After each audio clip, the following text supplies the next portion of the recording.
Hi friends, నేను ఈ video చేయడానికి గల ముఖ్య కారణం హ్యాపీనెస్ అనమాట. హ్యాపీనెస్ ఎందుకనేది మీకు ఇప్పుడు చెప్తాను. లైఫ్లో అందరికీ ప్రాబ్లమ్స్ వస్తుంటాయి. ఆ ప్రాబ్లమ్స్ వచ్చినప్పుడే మనం ఎంత స్ట్రాంగ్గా మనకు అర్థమవుతుంది.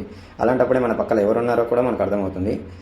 ఒకరోజు నాకున్న ప్రాబ్లం పరిష్కారం కోసము ఇంటి నుంచి బాధతో బరువెక్కిన గుండెతో బయలుదేరాను. నాకు 40 డిగ్రీస్ల ఎండలో బ్రదర్ బండి చూసుకుంటూ వస్తున్నాడు. దగ్గరికి వెళ్ళి ఏమైంది బ్రదర్ అని అడిగాను.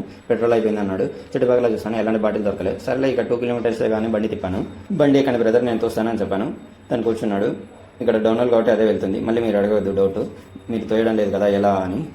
మనం చేసే సాయం చిన్నదా పెద్దదా అని చూడకూడదు. చేసే సాయం చిన్నదైనా సరే మనస్ఫూర్తిగా చేయాలి. అప్పుడే అందులో వచ్చే హ్యాపీనెస్ వేరు. ఇలాంటి సందర్భం మీకు ఎదురైతే తప్పకుండా హెల్ప్ చేయండి. ఈ హెల్ప్ తర్వాత నేను కాసేపు నా ప్రాబ్లమ్స్ అన్నీ మర్చిపోయి హ్యాపీగా రిటర్న్ వెళ్ళిపోయాను. మీరు కూడా ఇలాంటి సందర్భం ఎదురైతే తప్పకుండా హెల్ప్ చేయాలని కోరుకుంటున్నాను. Thank you, bye. వీడియో నచ్చితే లైక్ చేయండి, షేర్ చేయండి, కామెంట్ చేయండి. Thank you. నచ్చకపోయినా కూడా లైక్ చేయండి, కామెంట్ చేయండి, షేర్ చేయండి. Thank you, bye.